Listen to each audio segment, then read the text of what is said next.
আমার চ্যানেলে সবাইকে জানাই অসংখ্য অসংখ্য ধন্যবাদ। আবারও চলে এলাম আপনাদের মাঝে আর একটা রেসিপি নিয়ে। আজকে আমি করে দেখাবো খুব ঘরোয়াভাবে আর খুব কম উপকরণ দিয়ে মটর পনির রেসিপি। তো আজকে আমি বানিয়ে নিচ্ছি, একটু দেখুন। আমি এখানে একটা ফ্রাই প্যান গরম করে এর মধ্যে দিয়ে দিয়েছি দুটো বড় সাইজের কোচানো পেঁয়াজ আর একটা টমেটো, আর দিয়েছি দুটো কাঁচা লঙ্কা কুচি করে। এগুলোকে আমি একটু ফ্রাই করে তুলে নিলাম। একটু ঠান্ডা করে এটাকে আমি মিক্সিতে একটু পেস্ট করে নেব। এরপর আমি ওই ফ্রাই প্যানের মধ্যে দিয়ে দিলাম পরিমাণ মতো তেল। তেলটা গরম করে নিয়েছি। এরপর আমি এখানে পনির কেটে রেখেছিলাম এরকম চৌকো চৌকো করে। পনিরগুলোকে আমি ভেজে নেব। এর মধ্যে দিয়ে দিয়েছি স্বাদ মতো নুন। পনিরগুলোকে আমি একটু হালকা কালার করে ভেজে নেব। তো পনিরগুলোকে খুব বেশি ভাজার প্রয়োজন নেই, কারণ পনির খুব বেশি ভাজলে শক্ত হয়ে যায়।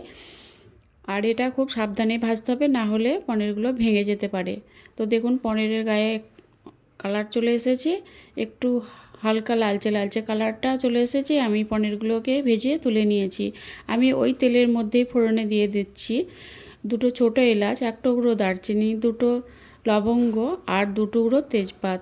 তো ফোড়নটাকে একটু ভেজে নিয়ে আমি এর মধ্যেই দিয়ে দিলাম 1 চামচ আদা রসুনের পেস্ট। আদা রসুনের পেস্টটাকে ভেজে নিয়েছি। এরপর আমি এর মধ্যে দিয়ে দিচ্ছি যে টমেটো, পেঁয়াজ আর কাঁচা লঙ্কা পেস্ট করে রেখেছিলাম, সেটা আমি এই তেলের মধ্যে দিয়ে দিলাম। দিয়ে আমি এটাকে ভালো করে কষিয়ে নেব। এই রেসিপিটা বানানো খুবই সহজ। ঘরোয়াভাবে আপনারা যে কেউ এটা তৈরি করে নিতে পারবেন, কারণ এখন বাজারে প্রচুর প্রচুর মটরশুঁটি পাওয়া যায় শীতের সিজনে। এরপর আমি এখানে দিয়ে দিলাম মটরশুঁটি। মটরশুঁটি দিয়ে এটাকে আমি খুব ভালো করে কষিয়ে নেব। এরপর আমি এখানে কিছু মশলা দিয়ে দিচ্ছি। আমি এখানে দিচ্ছি 1 চামচ লঙ্কা গুঁড়ো, 1 চামচ কাশ্মীরি লঙ্কা গুঁড়ো, 1 চামচ হলুদ গুঁড়ো, 1 চামচ ধনে গুঁড়ো, 1 চামচ জিরে গুঁড়ো আর 1 চামচ গরম মশলার গুঁড়ো।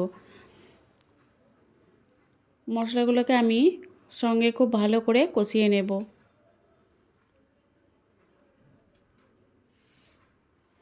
এই রেসিপিটা আপনারা রুটি, পরোটা, কুলচা সবার সঙ্গে এটা পরিবেশন করতে পারেন। খেতে দুর্দান্ত লাগে। তো দেখুন মশলাটা আমার কষানো হয়ে গেছে, অনেকটা শুকিয়ে এসেছে। এরপর আমি এখানে ভেজে রাখা পনিরের টুকরোগুলো দিয়ে দিলাম। পনিরের টুকরোগুলো দিয়ে মশলার সঙ্গে আবারও খুব ভালো করে নেড়েচেড়ে মিশিয়ে নেব।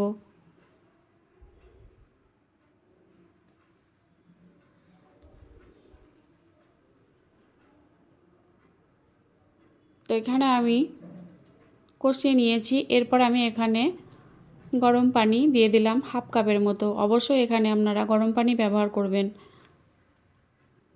যে কোনো রান্নাতে গরম পানি দিলে এর স্বাদটা দ্বিগুণ বেড়ে যায়।